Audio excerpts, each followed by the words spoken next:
What's up, ladies and gentlemen? It's your hostess with the mostest, Pastor Keenan, alongside my sidekick, Nick. Nick, man, what's happening on a windy, frigid Tuesday evening where it's already dark and depressing? If you can't tell, Keenan's very pessimistic tonight. Oh, boy. No, Edgar Allan Poe over here. Yeah. But anyway, no, we're doing pretty good, I guess. You know, nothing too crazy going on. I guess. Yeah, but yeah, it's going pretty good. You started your executive chamber president, El Presidente. It's like almost all of that was wrong. Yeah, so you started that job this week, man. That's fantastic, right? Yep. Started out as the executive director of the LaRue County Chamber of Commerce. So just getting acclimated to that. And LaRue County is in Kentucky, right? I hope so. Okay, so just want to make sure for all our broadband listeners out there. Broadband. Is that the right word? We'll roll with it at this point. Okay.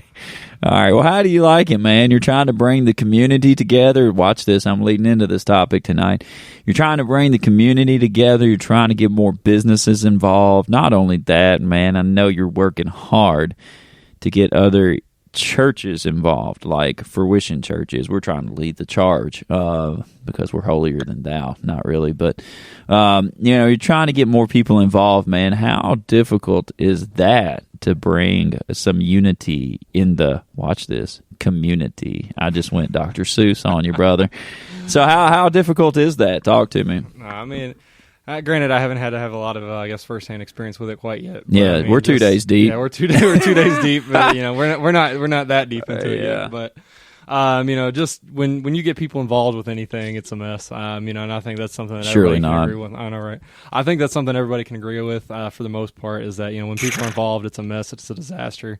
Just like trying to do a podcast with someone slurping an energy drink over here. But it's a beautiful thing. But I think it's important for everybody to kind of be working together in one accord. Yes, a Honda. Working all together towards one goal, one vision, one purpose. To try and help each other, try to help each other out, because really that's what it's all about. It's trying to move away from a selfish perspective and move into a unified, cooperative perspective. Let me ask you a question before we jump into the hot topic of divided churches trying to heal a broken world. Do you think that a business is truly successful in the community if the community is not united as one? I mean, I think it would just depend on the business, but I mean, if the community isn't going to, what if it was a vape store? Yeah. I see where we're going. So I think it's going to be. Is there a vape store? I don't think so. Well, okay, in the community, there used to be. I think over where the but are they in the chamber? Are they in the chamber? I mean, it's not there anymore. Oh well, then obviously they're not in the chamber. So we're not. Yeah. So let's discuss somebody that's in the chamber really quick. All right. Let's throw the bar downtown. Honest Abe's, man. Shout out. Thank y'all for hooking us up. All right. No, we're not. That's Coke, Keenan. That's Coke. Yeah. Okay. Go ahead. But just kind of, I think it's very difficult for a community to come together against certain things. You talk about anything, anywhere where drugs and alcohol are related. You have a small town mentality. There's going to be pushback against it. There's going to be people who are going against it. Right. And I think it does make it harder for a business like that to thrive in an area like this. Considering some of our listeners don't really know. We're a small rural area. Not a very big town whatsoever. Vanilla. Very I like vanilla. to use the word vanilla, and I don't mean everybody's white. I just mean that everybody's stiff-necked and rooted in traditional. Yeah, I was going to say rooted in 152 years of religious tradition. Even though nobody practices it, they'll just throw it at you all day. Amen. But yeah, and I think it's very difficult for any business like that, or a community organization, or a group of people, or anybody like that is outside of the traditional spectrum that people like to kind of deal with. I think it's going to be difficult for anybody like that to be completely successful, because not only are they having to run their business, they're also having to fight against negative PR, negative press, negative whatever you want to call it. So I think that does make it quite a bit more difficult for a business like that in a traditional small quiet town like this. Yeah. That didn't really become wet until just like 5, 6, 7 years ago somewhere. I can't exactly remember, but I think it is difficult. It's something that not a lot of people are comfortable with because we've talked about many times before. People are not comfortable with change. Right. They don't want to experience change. They want things to stay the way they've been for yesterday, today, and forever. Not to say that there's not a lot of alcoholics in LaRue County, because there absolutely is. But I think it's just important to make sure that it How is do you important know to that? Is that just an assumption? I mean, is that judgment? How do you know that there's? I mean, are you looking at people's bellies? I mean, what are you doing? How do you know? Are you judging by the Catholics? I mean, what's happening at this point? Is there a surplus of Baptists in the community? What are we doing, man? Talk to me. Back before the county went dry, I think it was funny because everybody would have those signs in their yard, like vote yes for making LaRue County wet. And I was like, well, you know what they drink every night. Man. And yes, that was judgmental. That was I was going to say I was not judging anybody by that. You know what I'm saying? That was very pre-fruition, Nick. Yes, thank God. Yeah, right. Yeah, thank God that's over. Right, side eye. But I think it's just I think it's important to see that and recognize that if you're going to try and do something that could be seen as controversial, you're definitely going to face an uphill battle. You're going to face more challenges. You're not going to have a united community supporting you. You may have a united community supporting you if you were opening a nonprofit to help feed the homeless. But if you're trying to open up a bar in the middle of a small town that just recently became wet, right? That's something like that's going to be challenging. Something like that's going to be difficult to do. There's going to be people that are against anything. But I think there's going to be more people that would be against certain things rather than others. Well, what about a non-denominational church with no ties to anything whatsoever opening up in a small rural town that is vanilla flavored and trying to bring the message of Jesus to people without constructs, without credos, without rules and regulations and dress codes and music standards and things like that. And you just coming in here and you just you're trying to tell people about Jesus and about how he bled and died and how he loves you and he wants to have a relationship with you and change your life. And because it doesn't fit the standards and the molds of everyday town function or whatever you want to call it. Now you're no longer a movement, you're a cult, or you're crazies, or you're whatever the case may be, whatever you want to call it. But how I know I was trying to lead into this to talk about it tonight, but we're going to talk about how we expect divided churches to heal a broken world, and it doesn't work like that. And oftentimes, I beg to ask the question: how do we expect the world to live in harmony? Whenever we have churches that are within, I always say, a rock's throw. Now, you got to be from the country to throw that rock good, Nick. You can't be a city boy and just throw a rock. It don't work like that. Most people don't even know what rocks are in the city. You know what I'm saying? Like, we talk about them good rock out there in the country, but nonetheless, I'm one to skip across the creek about 5 or 6 times before they go down. But we've got churches that are within a rock's throw of each other, man, and probably never spoke to each other.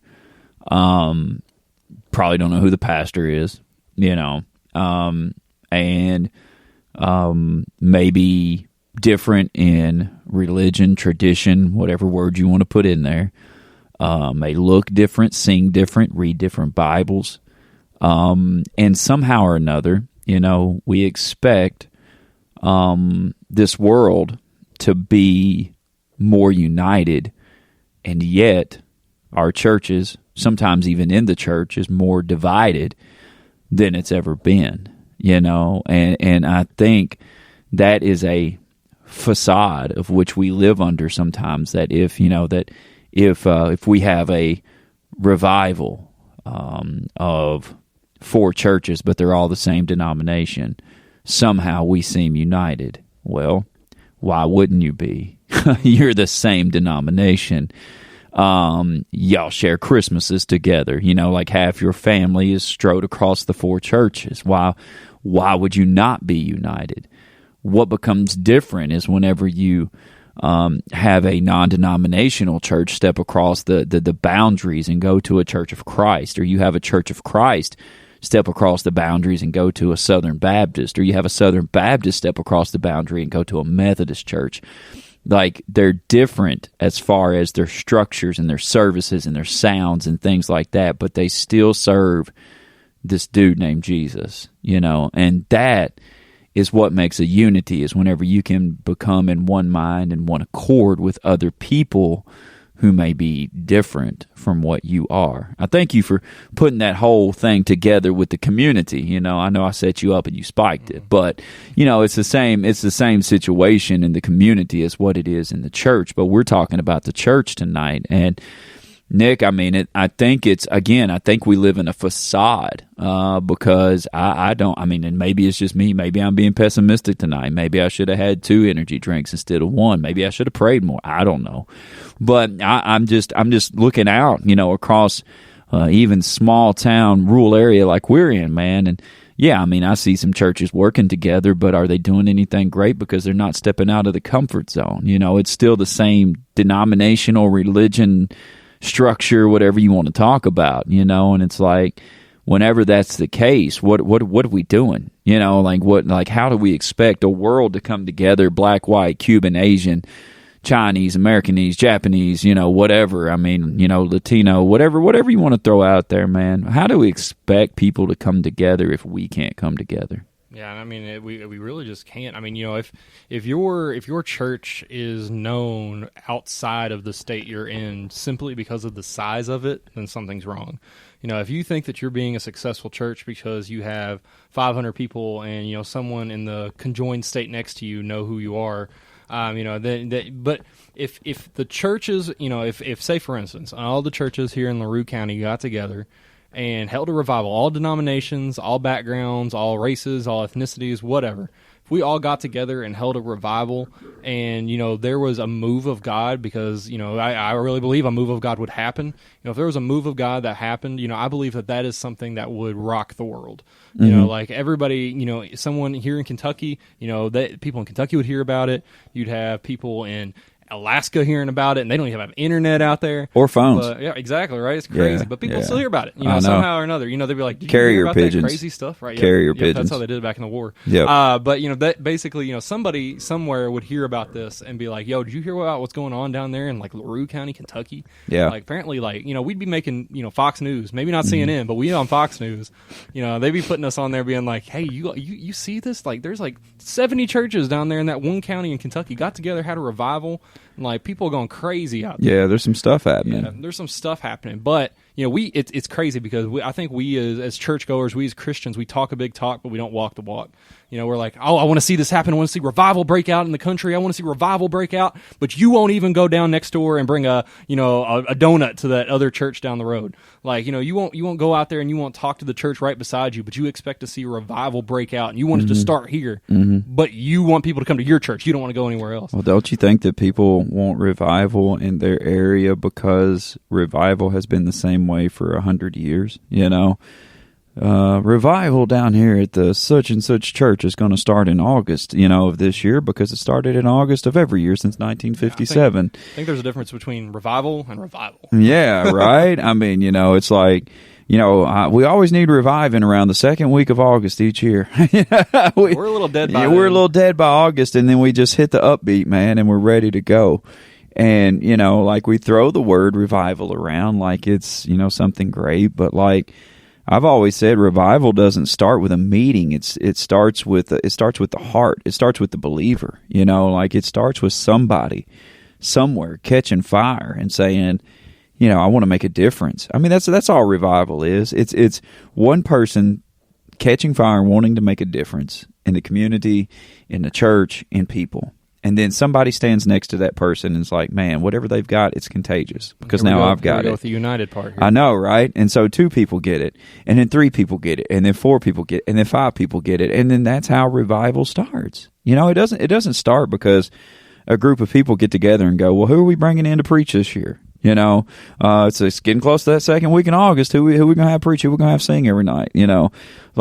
I think sometimes, a lot of times, man, we get so much planning involved that it's not revival. It's a meeting, but it's not revival, you know. And revival isn't breaking out; revival is being planned. Oh man, that's huge, man. I almost wish I would have said that, but yeah.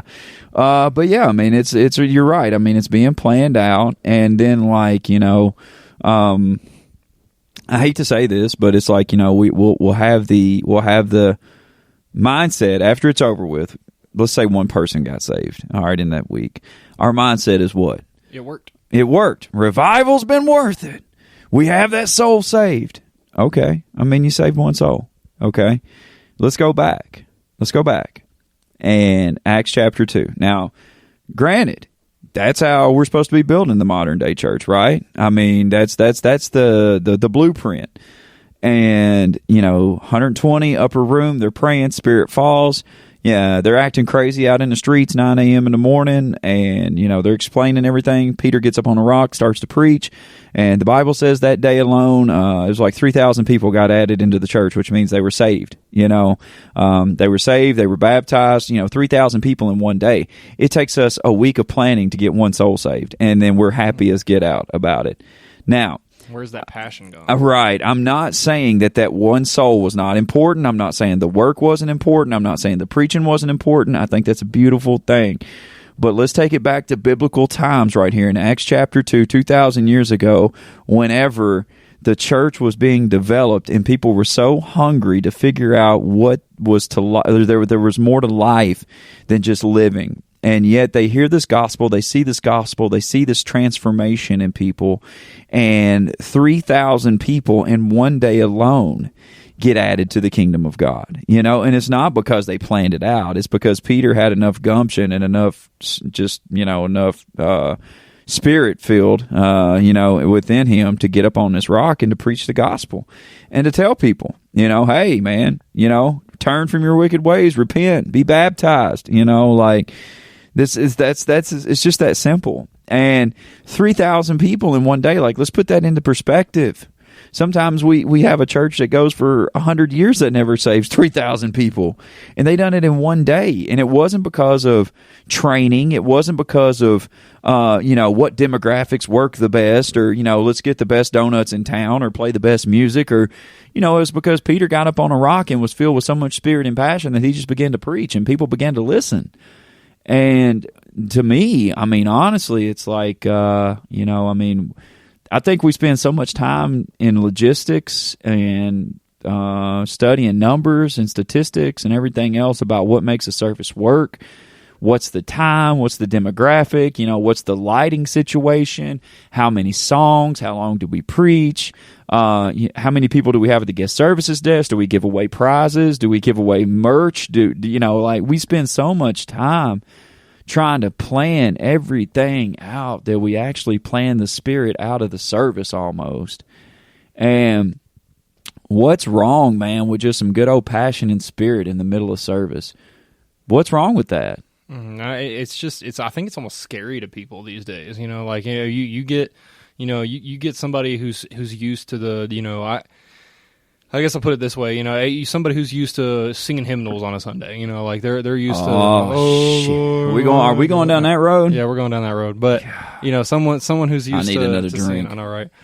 Someone who's used to those hymnals, that style of worship, you know, and you know, I'm not going to say that someone can't, you know, worship God that way, you know, because I mean, it's about the heart, not necessarily the act or what it is that you're doing, but. You know, I think, you know, you put someone who's used to that hymnal style worship, you know, and then you put them into a non-denominational worship service, you know, something crazy, you know, like Elevation, you know, Hilltop. They just did the gritty. Right. You know what I'm saying? Right on the altar, they just did the gritty. Yeah, like, you know, you put them in that situation, and it's almost like a culture shock, I think. You know, it's just like, you know, my gosh, they're going crazy up there. That's just sinful. Right. You know, like, I just can't believe that they'd act like that and talk like that. They're possessed. Uh-huh. You know, it's just, you know, and I think that's what it is. I think it comes down to like that passion, that fire is almost seen as disrespectful. I think that that's a mindset that some people have, that passion, that enthusiasm, that excitement. I think some people see it as disrespectful. They're like, oh, how dare that person be up there on stage with holes in their jeans, jumping up and down, waving their hands, screaming with a guitar. Like, how dare they do something like that? That's so disrespectful to the kingdom of God. He deserves to be reverent. He deserves to be, looked upon, in a holy light, and, all this kind of stuff. And I think that's kind of where some people get it a little backwards, but you just really just kind of bringing it back around to what the whole point of this episode was trying to say how can a divided church unite a nation? How can a divided church unite the world? We see the world right now is in so much disarray. There's so much confusion. We see people who are against this or against that or this way or that way. We talked about that in the last episode. It's like it's this way or that way. I'm on this side of the political spectrum and I'm right, and if you're on that side, then you're wrong. We see so much of that in society, and I think a lot of us we see the church. The job of the church is to to show the world that there's a better way to heal the world, to heal the lost, to heal the broken, and to introduce them to a God who can anyway. We see that as our job. We see that as what we're supposed to do. However, there's so many churches across the country who are divided on this issue or that issue, this carpet color, that carpet color, this kind of worship, that kind of worship. I should wear this, I should wear that. I should have this kid class, I should have that class, I should have this, I should have that. We're divided on so many issues. We're bickering over the simplest, smallest, stupidest things, on a regular basis. And I think we as the everyday Christian need to take a look at ourselves, an introspective look, and ask ourselves, what is it that we're trying to accomplish? Are we trying to, are we all working together in one accord with one mind, one vision, moving towards the goal and the vision that God laid out for the church that you're attending? Are we doing that? Is everything I do on a church morning or on a Wednesday night or whatever it is everything I'm doing moving us closer to that vision? And if it's not, then should you be doing that? Is that something that you need to be doing? Is that a program you need to have? Is that a person on the worship team you need to have? Is that a outreach ministry that you need to have? If it's not working towards the vision God laid out for the church, then maybe it's not something you need to do. And on top of that, if you're bickering over carpet color, I want you to show me in the Bible where it says the carpet color has to be this for your church to be successful. It show me in the Bible. If you give people enough time, they could probably break a verse down somewhere where it was like, you see, I know from that point right there that it was supposed to be blue. So I'm sure they could probably find it. Yeah, they could find something somewhere. But and again, that's the problem. People are always looking for a reason to be right, or a reason for the other person to be wrong. Or I'm just going to say it. They're always looking for a reason to be pissed, I feel like. Yeah. I don't know if I should say that, but that's... last week you talked about getting high. So but that's what I feel like. I feel like that people automatically these days look for a reason to get mad. They look for drama to get started. They look for, it's almost like it's not, and I say this all the time. I'm like, why can't people just come to church and be happy that they're at church? Why? You know what I'm saying? Like why? If you come to church and you're not happy, there's a way to fix it. His name is Jesus. It starts by listening to Him, by accepting Him into your life, and by letting Him change your life. It's that simple. If you already have Him in your life whenever you get here, there shouldn't be a reason why you are, whatever, mean mugging everybody or whatever. You should literally be thankful, thinking your socks off that He got you up, He got you going, He got you, He got you here, and you should be happy. Who cares who shows up? Who cares if the drunk shows up or the hooker shows up or the drug addict shows up? Maybe they'll get changed today too. Maybe they'll get some Jesus in their life. Who knows? But at the end of the day, regardless of what song we sing, who sings the song, who preaches, how long they preach, if the lights are on or off or whatever the case is, regardless, at the end of the day, should we not be happy that we're just here in this moment? You know what I'm saying? It was really funny because you were talking at the first about how whenever you're doing something that not a lot of people agree with, you're going to have a bunch of flack and a bunch of words and whatever. And I've been reading over in Ezra this week, and I know probably not many people read over in Ezra, but they were starting to rebuild the temple again after the Babylonians had come in and tore everything down.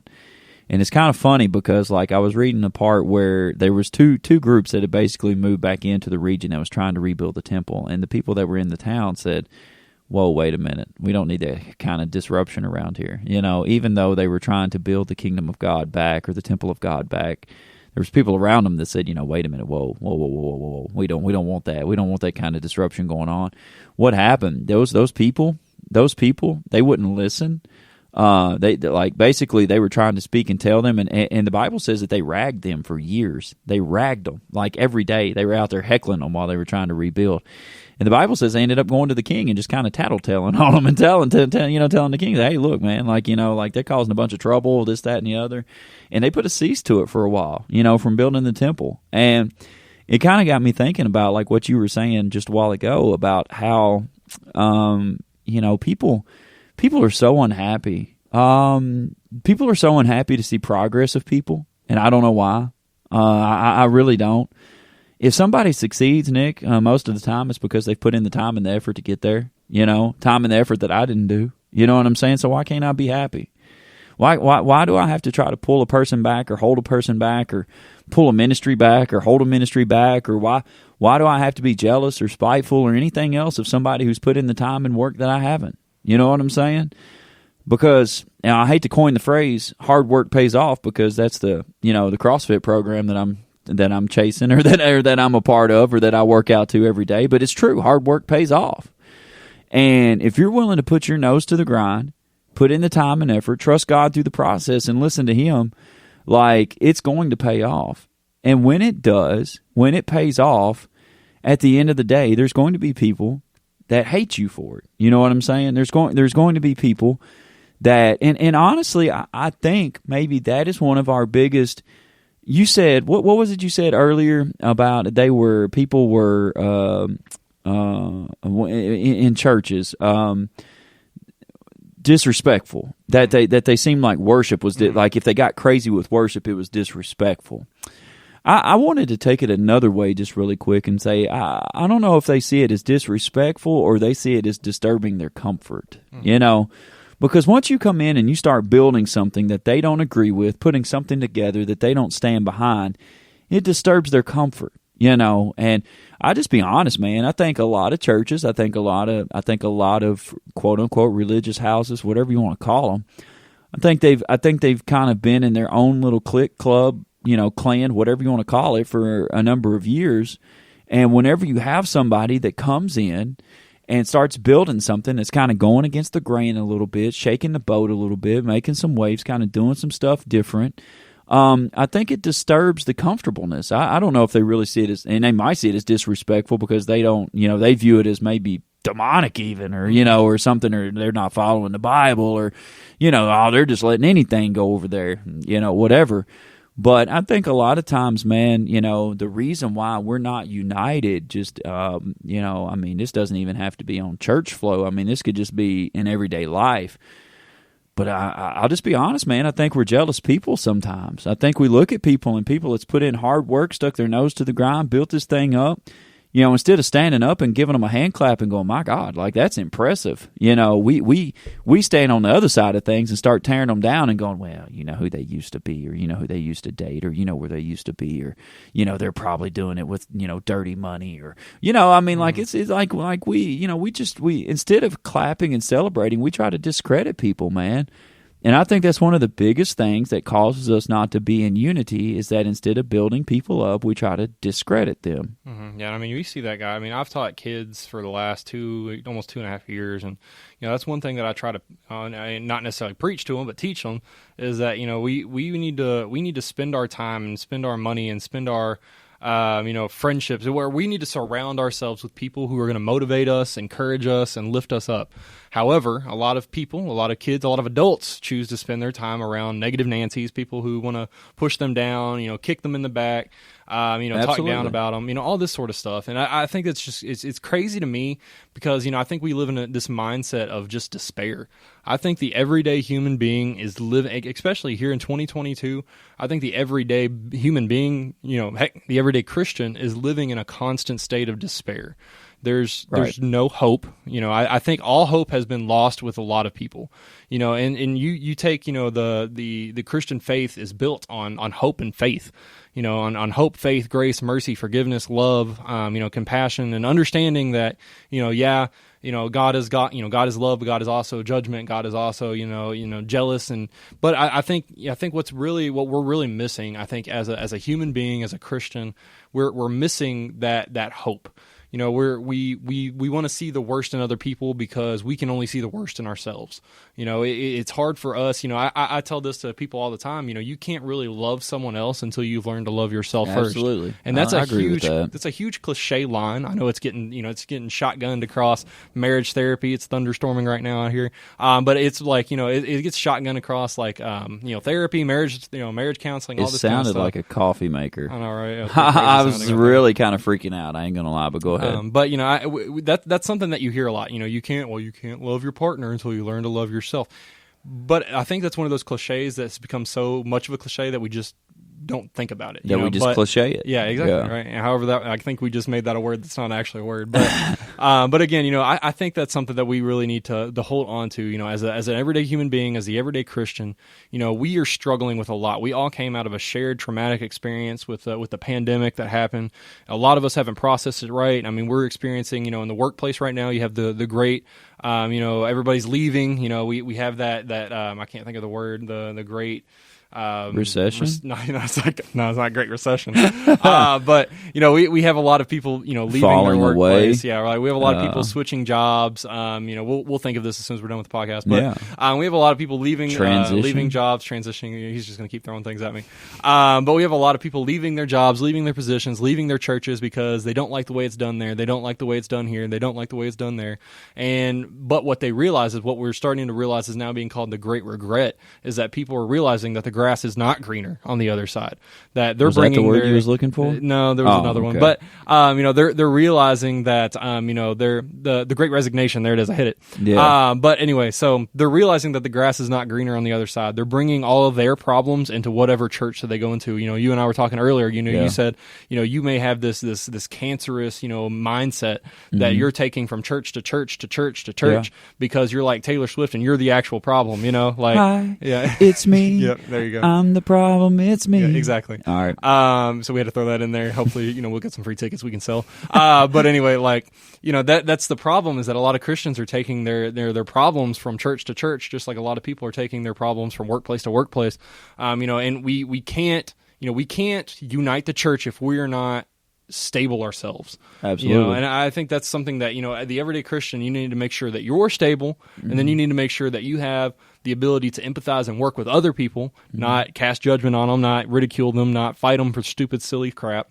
We need to make sure that we're able to, be good and solid ourselves. So that way, once we're good and solid ourselves, we can learn to love other people. And once we learn other people, that's where unity comes in play because we're holding hands, we're helping, we're sharing, we're guiding, directing, all this kind of stuff. And then once the church has reached that level of unity, then we'll see that bleed out into the society. Again, if we want to see this horrible, crazy world unite and come together as much as possible in these last horrible days on earth that we're going to experience, we want to see that as much as possible. If we want to see that, then we have to understand it has to start with you. You have to make the decision to get on a solid foundation yourself. It has to start with you, not us. Exactly. Exactly. I'm not talking to Keenan. It has to start with each individual person, each individual Christian. It has to start with that person because if it doesn't start with that person, it's never going to start. Revival is not going to break out until that one person catches fire. And until that one person catches fire, until that one person makes a decision to do something, to step out in faith, to have hope, to move forward, until that first person decides to do it and is stable enough to do it, then it's not going to go anywhere else. We're not going to see revival happen. We can plan it out all day long. We can, set it out in the same weekend in August every year. But until that one person decides that, they're tired of living life the way they are, they're going to be full out, full on, full blown for Christ, until they decide that they're going to do that and they're going to be stable and they're going to have that passion and that fire and they're going to spread it out to everybody else that they know until that one person makes that decision, and that's why we say every Sunday, you say, that every service, is for at least one person. There's one person in there that that holds the key to that service. Absolutely. And we also discussed, though, that one person can also destroy a Can service. hinder a service, can right. hinder a service. Yep. So if you're dealing with stuff that you're not dealing with, then you could very well keep the Spirit of God from moving, and you could be the reason revival is not breaking out.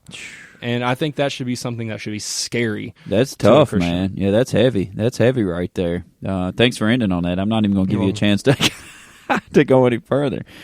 But yeah, I mean, that's what, like, at the end of the day, we have to make a decision. What are we doing? What are we doing? If we want to see things come together and happen, like Nick said, for the good of what's left here, then, churches are going to have to come together. Like, we can't be preaching unity inside of these walls, and we hate our neighbors, and we hate our fellow church people, and, we hate the church down the street, or, whatever, or we don't associate with them because of X, Y, Z, whatever. If we're going to see something big happen within the church walls, if we're going to see something big happen, listen, just within the community. Like, again, this is not just church related. This is everyday life. Like, if you want your community to come together, if you want your job to get better, if you even want your family to get better, your household, it starts by coming together, having conversations, and getting on the same page, and then sharing that vision and going with it and helping build each other up. It's that simple. Like, we make life so complicated, and yet it is so simple. So again, with whatever area you're in, if it's your job, if it's your family, if it is the church, wherever, make sure you get with people, make sure you share that vision, make sure you hash out any differences, make sure you come together as one in unity, and whenever you do, get together underneath that vision, help each other, and move forward, and find out how connected you can get and how big you can grow it. It's that simple. It's that simple. So, again, thank you for tuning in to the Everyday Christian Podcast, where we talk about anything now. It doesn't really matter. We're trying to hit all the hot button issues and trying to, really take it a little bit deeper than normal, and hopefully relate some everyday issues as well. Facebook is always for Wishing Church. YouTube is always for Wishing Church of Hodgenville. You can check out our website at www.forwishingchurchky.org. That's where everything goes down as. You can find out a lot more about us on there. Or, you know what? You can just download this podcast and every single episode that has come with it. That would be fantastic as well. And if not, then, hey, guess what? We're still praying for you. Nonetheless, we still love you, and we still want to see you do good in life. So just thanks again for tuning in. Thanks for supporting, and we hope that you have a blessed rest of the week, and we'll see you guys next week. We love you. Thank you.